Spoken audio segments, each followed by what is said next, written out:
오늘 오후의 말씀의 제목은 한번 따라합니다. 무엇을 위해서 살까? 옆 사람 보고 물어봅니다. 왜 사십니까?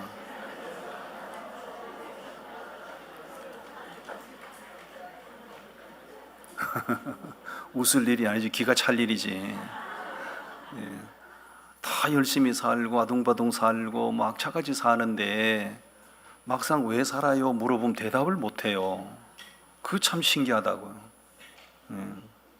우리는 과거부터 보면 이렇게 농경 시대를 거치면서, 그리고 산업화 시대를 거치면서, 그리고 이제 아날로그 시대와 디지털 시대를 거치면서 지금은 이제 AI 시대, 인공지능 시대를 우리가 지나고 있거든요.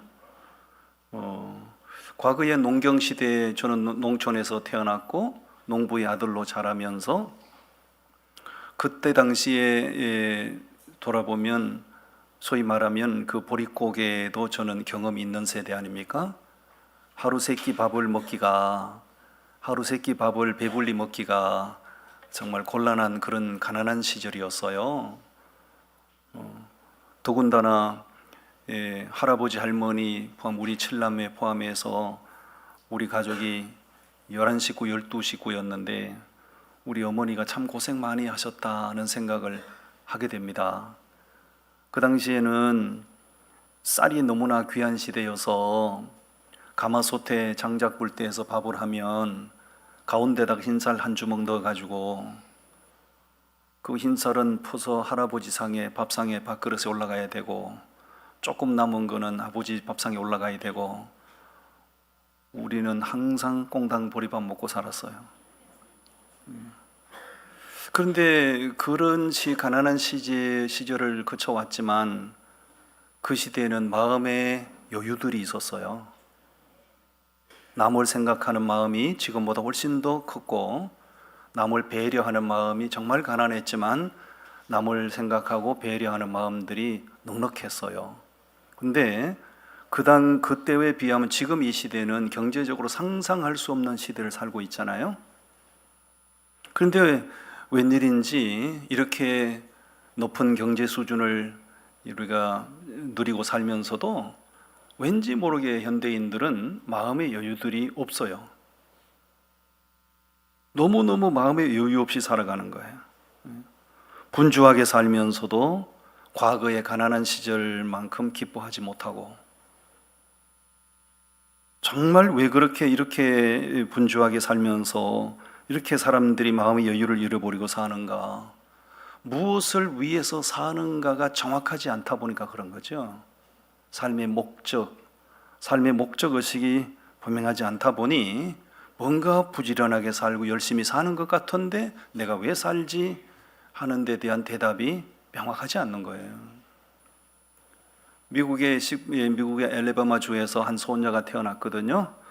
이 소녀가 태어났는데 생후 19개월이 됐을 때부터 원인을 알 수 없는 열병을 앓게 되고 20개월이 되면서부터 이 소녀는 청각, 시각을 다 잃어버리죠. 두 눈을 완전히 다 실명하게 됐고 두 귀를 완전히 다 실명하게 됐어요. 그 사람이 헬렌 켈러잖아요. 헬렌 켈러. 그 앞을 전혀 보지 못하고 세상 소리를 전혀 듣지 못하는 사람이 세상을 살아낸다는 것은 보통 어려운 게 아니죠. 그런데 그 헬렌 켈러가 동네 교회 학교를 나가면서 주일학교 선생님을 잘 만난 거예요. 교회 학교를 통해서 그 헬렌 켈러를 가르치고 양육했던 교사가 슬리번 선생 아닙니까? 참 신실한 슬리번 선생, 주일학교 교사 슬리번이 헬렌 켈러에게 계속해서 목적의식을 심어줍니다. 너는 앞을 보지 못하고 세상 소리를 듣지 못하지만 너는 하나님의 영광을 위해서 살아야 한다. 그래서 이부터 헬렌 켈러는 당신이 왜 삽니까? 라고 물을 때 그는 대답이 간단 명료했습니다. 나는 비록 두 눈이 멀었고 두 귀가 멀었지만 나는 하나님의 영광을 위해서 살아야 합니다. 헬렌 켈러는 너무나 잘 성장했어요. 프랑스 국가 최고 훈장을 받았고 미국 국가 최고 훈장을 받았고 미국의 그 유명한 법학대학을 나와서 박사가 되고 일반 건강하고 정상적인 사람도 도저히 따를 수 없는 엄청난 업적을 남기게 되죠. 헬렌 켈러는 19세기의 기적이라고 부르지 않습니까? 왜 살아야 하는지 목적이 정확하면 어떤 고난이 닥쳐와도 우리는 고난을 돌파할 수가 있는 겁니다. 내가 왜 살아야 하는지 목적의식이 분명하지 않으면 작은 고난이라도 크게 느껴져서 그 고난을 돌파하지 못하고 고난 앞에 우리는 무릎을 꿇게 되는 거예요. 오늘 저는 이 오후 예배에 저를 포함하여 여러분 모두가 다 무엇을 위해서 살아야 하는가, 제 주장이 아니라 하나님 일러주신 말씀 가운데서 정답을 얻고자 합니다.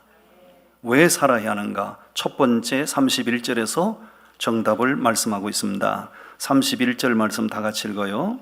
그런즉 너희가 먹든지 마시든지 무엇을 하든지 다 하나님의 영광을 위하여 하라. 따라합니다. 하나님의 영광을 위하여. 왜 살아야 하는가? 하나님의 영광을 위하여 살아야 합니다. 우리가 살아가는 지금 21세기 지금 세상은 마치 전쟁터와 같습니다. 삶이 전쟁이란 말이 나오잖아요. 살아남기 위해서 노력하고 앞서가기 위해서 경쟁해야 되고 성공하기 위해서 지치도록 일해야 되고 이 삶이 전쟁터와 같이 변해버렸어요. 왜? 우리도 모르는 사이에 이 사회의 패턴이 경쟁사회로 바뀌어버리니까요. 경쟁사회. 여러분, 경쟁사회가 아닌 영역이 있나요? 우리 청소년들 학교에 가서도 경쟁해야 되잖아요. 무슨 경쟁을 해야 돼요? 성적 올리기 경쟁하고. 그 성적 올리기 경쟁이 끝나면 끝인가요? 아니죠. 좋은 대학교 가기 경쟁해야 되고, 대학교 마치면 좋은 직장 가기 경쟁해야 되고, 무덤에 들어가는 순간까지 삶은 치열한 경쟁을 거쳐야 되는 거죠. 마치 노래하는 사람들이 오디션장에 나와서 더 돋보이고 더 실력을 발휘하기 위해서 엄청나게 경쟁을 벌이는 것처럼 우리 인생이 마치 오디션 경쟁장 같아요.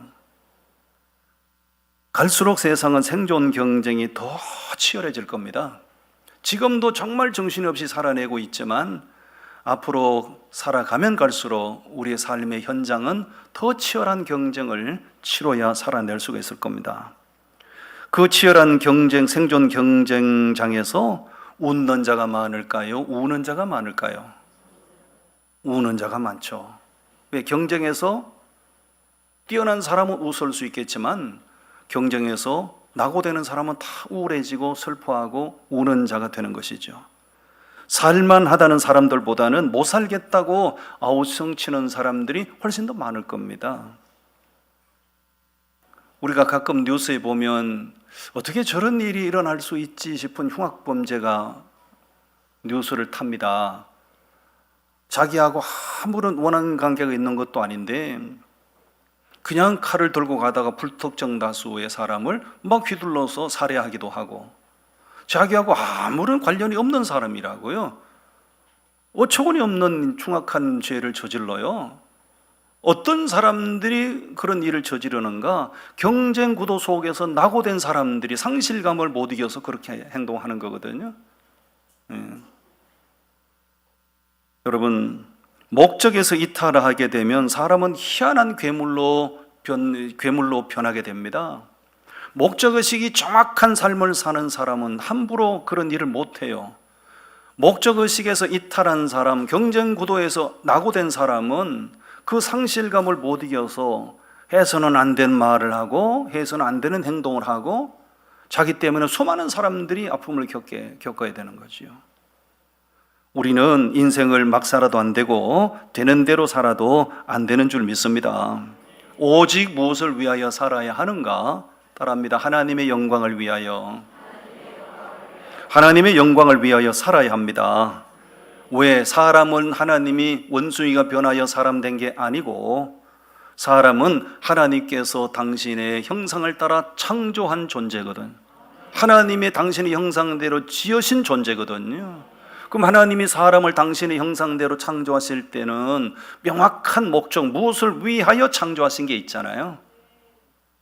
그것은 바로 하나님 당신과의 교제를 통하여 하나님 당신의 영광을 위하여 살게 하시려고 사람을 그렇게 창조하셨고, 코에 생기를 불어넣어 영적인 존재가 되게 하시고, 그렇게 살아야 사람이 만족한 것이에요. 짐승은 사족 보행을 합니다. 네 발로 걸어 다닙니다. 사람은 이족 보행을 합니다. 혹은 직립 보행을 합니다. 사람이 네 발로 걸어 다니는 것은 비정상적이에요. 두 발로 걸어서서 직립 보행을 할 수 있도록 사람을 창조하셨는데, 사람이 만약에 네 발로 기어 다닌다면 스스로 짐승으로 전락하는 거잖아요. 왜 하나님께서 짐승을 만드실 때 사족 보행 네 다리로 걷게 하셨고, 사람을 창조하실 때는 이족 보행 직립 보행을 하게 만드셨나요? 하나님 당신과의 소통, 하나님 당신과의 관계 속에 살게 하시려고요. 왜 짐승을 흙으로 만드셨고 사람은 흙으로 만들어 생기를 불어넣어 영적인 존재가 되게 하셨어요. 왜? 하나님 당신이 영이시니까 사람이 영적인 존재가 돼야 하나님과의 소통이 가능하기 때문에. 아멘. 인간이 짐승과 달리 존귀한 까닭이 뭡니까? 인간은 영혼을 가진 존재입니다. 하나님의 형상대로 지음받은 존재입니다. 여러분, 하나님과 교제하며 살 때 내 영혼이 즐거울 수 있고, 하나님 당신과 정상적인 관계 속에 살 때 우리 입에서 내 잔이 넘칩니다는 고백도 할 수 있어요. 우리가 이해가 안 되는 사람이 있지요. 세상을 보면 너무나 엄청난 재산을 가졌고 너무나 엄청나게 화려한 집에서 살고 있는데, 우리가 볼 때 저 사람에게 무엇이 부족할까, 저 사람에게 무엇이 아쉬울까 싶은데 그 사람 입에서 만족합니다는 고백이 없어요. 왜 그럴까요? 세상적으로 모든 것을 다 갖추었지만 영적으로 하나님과 소통이 안 되기 때문에 다 가졌지만 만족이 없는 거예요. 근데 별것 아닌데, 정말 시시한 거, 별것 아닌 걸 가졌다 싶은데도 영적으로 만족이 있고 잔이 넘칩니다는 고백을 하고 사는 사람이 있어요. 그런 사람은 하나님과의 관계가 정상적이기 때문에 그런 거예요. 아멘. 여러분, 무엇을 하든지 우리는 하나님의 영광을 위해서 살아야 합니다. 그렇게 살 때 우리 인생이 의미도 있게 되고 가치도 있게 되는 것이에요. 옆 사람 격려하세요. 함부로 살지 말고 막 살지 말고 하나님의 영광을 위해서 사십시오. 하나님의 영광을 위해서 사셔야 됩니다. 뭘 아무리 내가 이거 하고 싶은데 싶어도 이걸 했을 때 하나님께 영광이 되겠나? 한 번쯤 생각해 보셔야 되고, 뭘 먹고 싶은 것이 막 있어도 내가 이걸 먹을 때 하나님께 영광이 되겠나?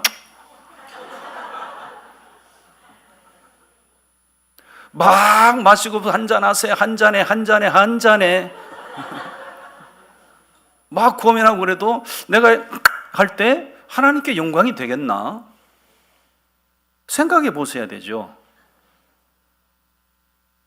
사람이 무엇을 구원하든지 내 속에서 어떤 충동이 일어나든지 내가 이것을 행할 때 하나님께 영광이 안 된다 싶으면 거기서 멈춰야 되고 그것을 절제할 줄 알아야 되죠. 반대로 내가 이거 정말 하기 싫은데 정말 부담이 되겠는 걸 싶어도 내가 이것을 함으로 하나님께 영광이 된다면 기꺼이 나를 들여 하는 것이 좋은 거죠. 우리는 하나님의 영광을 위해서 살아야 하는 존재들입니다. 아멘. 두 번째, 무엇을 위해서 살아야 하는가? 32절에서 말씀하고 있습니다. 32절 같이 읽겠습니다.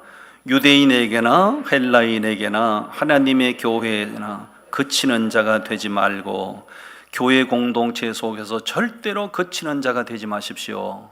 부딪히는 사람 되지 말라 그 얘기입니다. 이걸 한마디로 세련되게 표현하면 교회를 세우는 사람으로 사십시오 라는 얘기입니다. 제가 오전 예배 때 교회를 알면 감동한다는 말씀을 전거했어요. 하나님께서 죄인된 우리를 십자가로 속량하시고 우리를 교회 공동체 속에 소속되게 하셨거든요. 왜요? 구원받은 성도들이 함께 천국 새 예루살렘에 가는 그날까지 이 땅의 천국 지점에 속한 이 땅의 주님의 몸된 교회에 속하여 하나님이 영광을 받으시는 교회를 세우라고요. 우리를 교회 공동체 속에 멤버십을 가지고 살게 하신 거예요. 그치는 자가 되지 말라는 말씀은 거추장스러운 사람 되지 마십시오. 불필요한 사람 되지 마십시오. 귀찮은 사람이 되지 마십시오. 그런 뜻입니다. 나 때문에 당신들이 즐거워야 되고 나 때문에 당신들이 행복해야 되지, 나 때문에 당신이 정말 피곤하고 나 때문에 당신의 마음이 진짜 부담스럽다, 그러면 안 된다는 거예요. 어떤 사람, 처음에 제가 이 교회 부임해서 왔더니 몇 사람이 저를 찾아와서 얘기하대요. 누구라고 얘기 안 하겠어요. 목사님, 앞에 찬양대 서 있는 저분 있잖아요. 저분 때문에 정말 은혜가 안 됩니다. 왜? 돈 빌려가서 안 갚는데. 돈을 빌려가서 안 갚는다 이거예요. 그런데 돈을 빌려가서 안 갚으면서도 자기 가만히 보면 자기 설 건 다 쓰고 다닌다 이거예요. 그러니까 돈 빌려준 그 성도님이 속이 상하는 거지. 근데 찬양대 버전히 서서 주일 아침에 찬양을 하고 있는 거예요. 찬양대 사명 감당하는 거예요. 그리고 너무 마음이 힘든다는 거예요. 옆 사람 격려하세요. 빌린 돈 있으면 빨리 갚으세요. 빌린 돈 있으면 빨리 갚아야지요. 예를 들면 그런 거죠. 절대 그치는 돌은 사람에게 부딪히는 법이에요.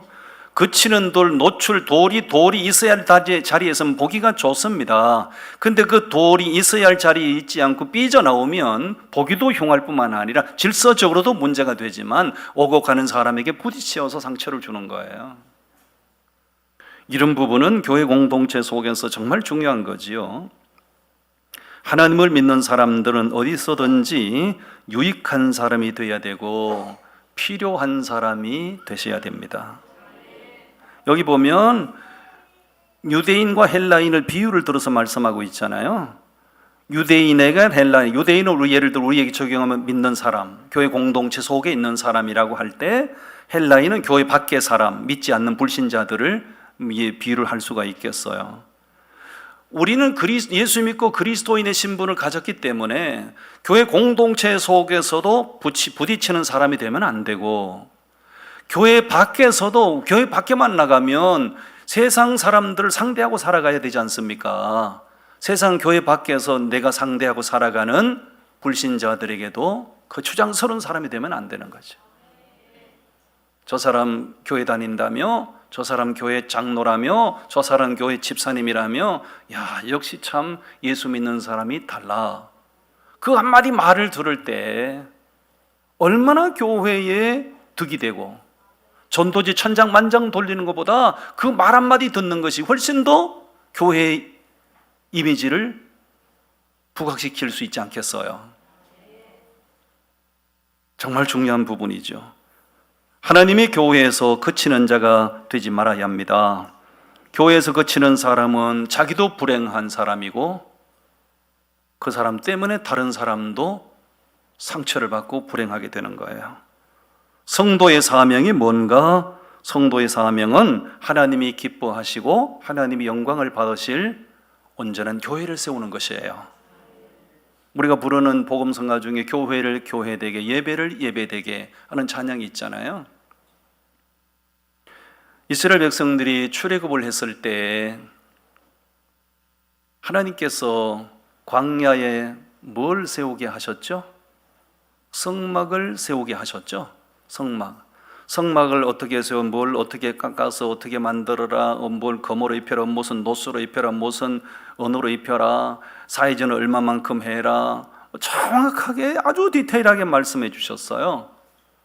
나중에 그대로 하나님께서 모세에게 일러주신 대로 그대로 광야의 성막을 만들었죠. 만들었을 때 어떤 역사가 나타나죠? 그 성막에 모세가 제사장들이 들어갈 수 없을 정도로 하나님의 영광이 충만했어요. 그 말씀이 오늘 광야 세상을 살아가고 있는 우리에게 주는 도전이 뭡니까? 구원받은 우리가 천국 새 예루살렘에 가기 전까지 이 땅에 주님이 당신이 몸된 교회 안에 소속이 되게 하시고 주님 당신이 영광을 받으실 만한 교회를 세우라고 저도 이 교회, 여러분도 이 교회에 한 공동체로 묶어주신 줄 믿습니다. 우리 교회를 통해서 하나님이 영광을 받으시게 하기 위해서 교회 안에서 저도 거치는 돌이 되면 안 되고 여러분도 거치는 돌이 되면 안 됩니다. 누구도 직분을 떠나서 누구도 저 사람 때문에 정말 마음이 힘들어요 하는 사람 없어야 됩니다. 저분 저 왜 저러시죠? 저분 너무 아는 것 같아요. 이런 말 들으면 안 됩니다. 그치는 자가 되지 말아야 됩니다. 어떻게 하면 되나요? 그럼 각자의 하나님께서 각자에게 주신 은사대로 잘 섬김의 자리에 들어가셔서 은사대로 위치에서 섬기면 하나님께서 영광을 받으시는 멋진 교회, 질서 있는 교회, 은혜로운 교회로 세워져 가게 될 줄로 믿습니다. 무엇을 위해서 살아야 하는가? 천국 가는 그날까지 교회다운 교회를 세우고 가야 합니다. 아멘. 그 다음에 33절 보시겠습니다. 33절 다 같이 읽겠습니다. 시작. 나와 같이 모든 일에 모든 사람을 기쁘게 하여 자신의 유익을 구하지 아니하고 많은 사람의 유익을 구하여 그들로 구원을 받게 하라. 사람들을 구원하는 일을 하라. 영혼 구원을 위해서 최선을 다하라. 그렇게 말씀하고 있어요. 사람을 구원하기 위해서는 사람의 마음을 얻어야 되거든요. 지식 전달한다고 사람이 덜렁덜렁 나 따라오지 않아요. 예수가 누군지 신학을 공부하고 신학적으로 예수가 누군지 지식적으로 전달한다고 나 예수 믿을게요 따라오지 않아요.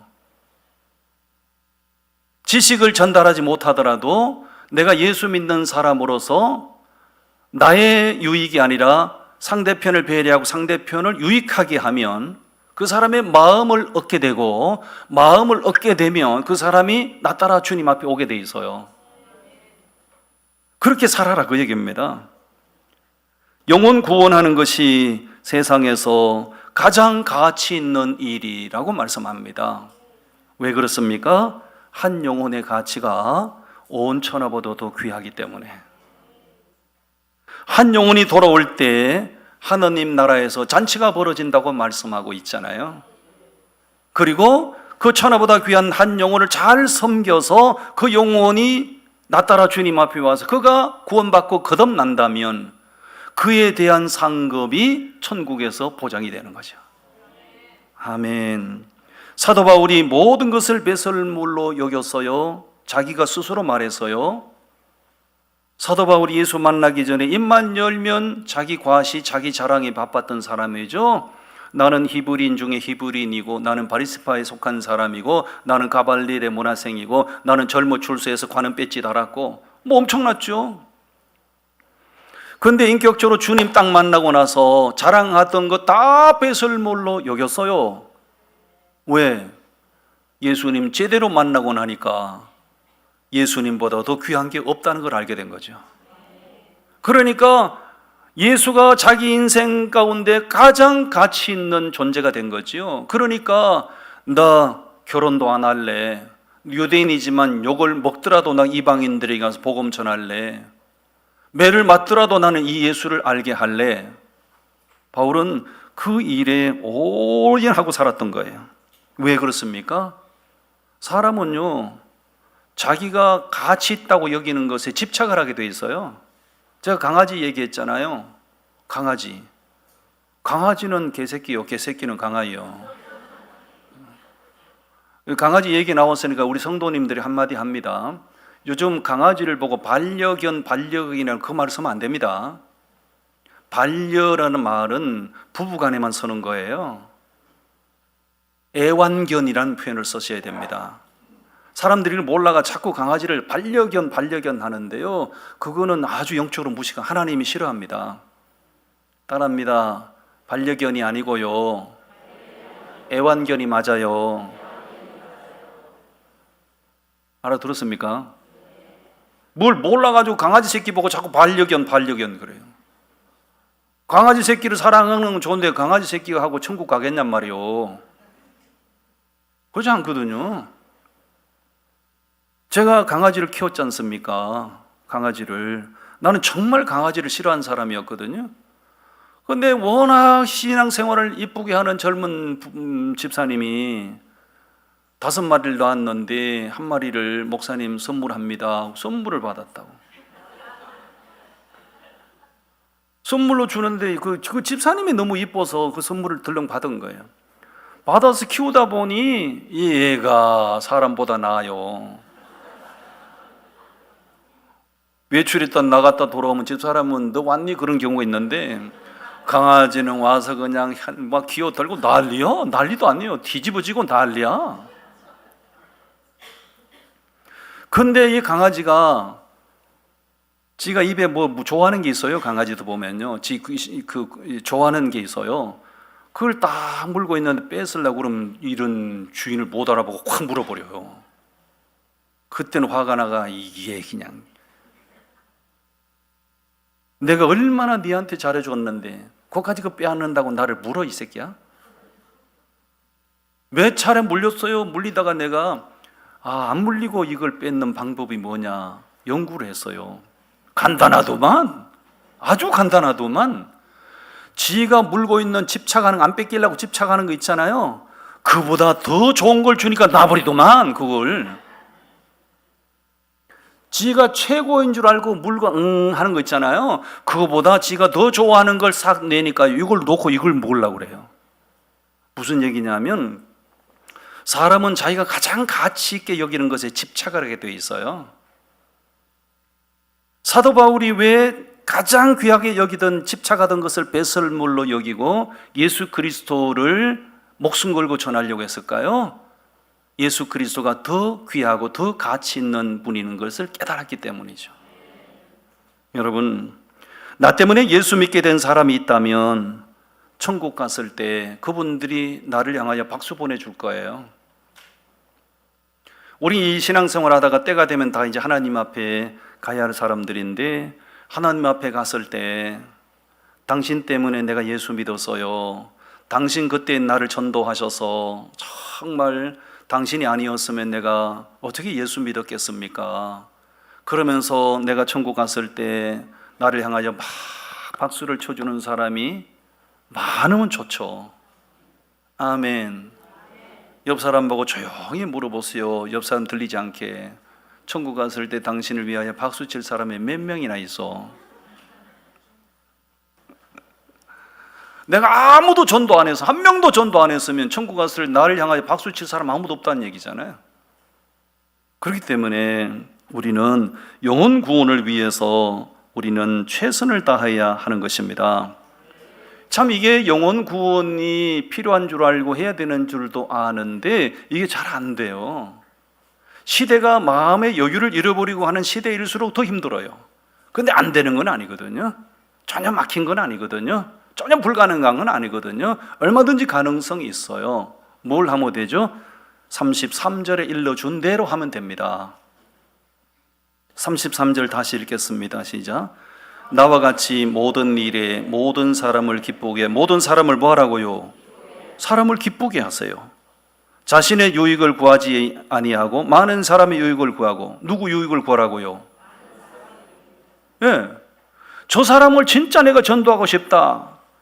그 사람이 기뻐하는 거, 내 유익을 자제하고 그 사람 유익하게 하는 삶을 살라는 거죠. 그러면 그 사람 마음을 얻게 돼 있어요. 그 사람의 마음을 얻으면 그 사람 나를 따라오게 돼 있어요. 아멘. 이렇게 하면 되는 거예요. 아무리 시대가 험악한 시대가 오더라도 성경이 일러준 이 방법대로 하면 전도는 가능하다고 저는 생각합니다. 사도 바울이 영혼 구원을 위하는 일이라면 물부를 가리지 않고 지위 고하를 가리지 않고 그 사람을 전도하기 위해서 그 사람을 유익하게 했다고 그러잖아요. 9장에 가서 한번 보세요. 9장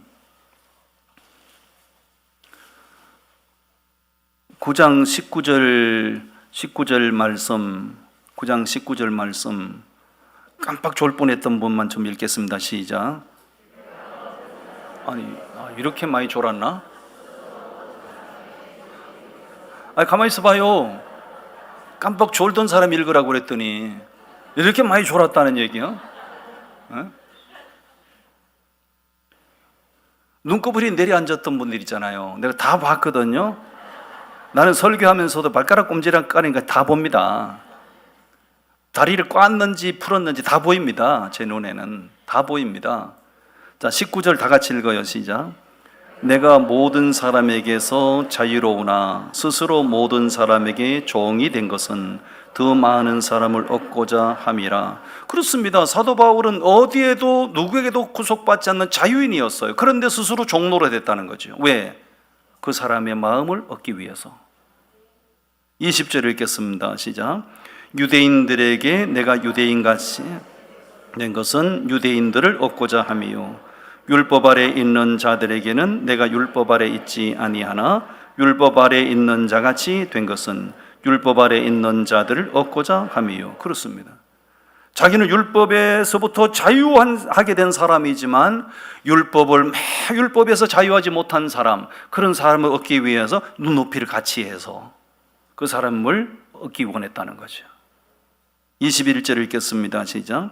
율법 없는 자에게는 내가 하나님께 율법 없는 자가 아니요 도리어 그리스도 율법 아래 있는 자이나 율법 없는 자와 같이 된 것은 율법 없는 자들을 얻고자 함이요. 그렇습니다. 약한 사람들을 볼 때 내가 저 사람 전도해야 되겠는데, 그럼 그 사람의 약한 부분에 눈높이를 같이 해서, 그렇게 해서 사도 바울은 접촉점을 만들고 자기 속에 있는 예수 그리스도를 그 사람들에게 전달하고. 전에 우리 아름다운 동행을 했지 않습니까? 미자리 교회를 찾아가서 그 교회 가서 예배하고 이제 전도지 들고 나가는데, 사람들이 전도지 들고 나가서 전도지를 주면 안 받는 사람도 있고 한번 뒤집어 보고 그냥 던지는 사람도 있고 그래요. 그 전도지 줘봐야 소용도 없어요. 그래서 내가 어떤 젊은 한 40대 후반 되는 젊은 여자분이 강아지 새끼를 끌고 나왔더라고. 그래 가서 강아지가 되게 못생겼어. 근데 어머나 강아지 이쁩니다. 강아지 이쁩니다. 그랬더니 여자가 가던 길을 멈춰요. 그 강아지 이름이 뭡니까? 강아지 종자가 뭡니까? 얼마나 키우셨어요? 그랬더니 쫙 가던 길을 멈추고 나랑 마주 앉아가지고 얘기가 터졌어. 접촉점을 만드는 거죠. 접촉점. 예수님께서 수가성 우물가에 여인을 만났을 때 접촉점을 만들잖아요. 예수님이 물 좀 달라고 하신 것은 목이 말라서 그런 게 아니잖아요. 예수님 그 물 안 마셔도 되잖아요. 그런데 그 여인을 전도하기 위해서 눈높이를 같이 하고 물 좀 달라고, 그죠? 그렇게 해서 그 여자의 마음을 열고 그 여인을 전도하지 않습니까? 여러분, 내 자신을 도도하게 이렇게 유지해서는 전도 못합니다. 사람의 형편과 처지는 다 다른 부분인데 강한 사람도 있고 약한 사람도 있는데, 그 사람의 약한 사람에게는 약한 모습으로 많이 그 사람의 형편과 처지를 잘 파악해서 그렇게 다가가고 접촉점을 만들고 마음을 얻으면 우리는 영혼 구원이 가능하게 될 줄로 믿습니다. 우리는 무엇을 위해서 살아야 하는가? 왜 살아야 하는가? 오늘 본문 말씀을 통하여 우리에게 정답을 일러줍니다. 하나님의 영광을 위해서 살아야 합니다. 그 다음에 교회를 세우는 자로 살아야 합니다. 세 번째는 천하보다 귀한 영혼 구원을 위해서 살아야 합니다. 우리 모두 이렇게 사십니다. 할렐루야. 하나님께 박수. 서로 격려합니다. 그렇게 사시기를 바랍니다. 그렇게 살면 인생이 멋집니다. 그렇게 살면 인생이 멋집니다. 아멘. 기도하겠습니다. 하나님 아버지,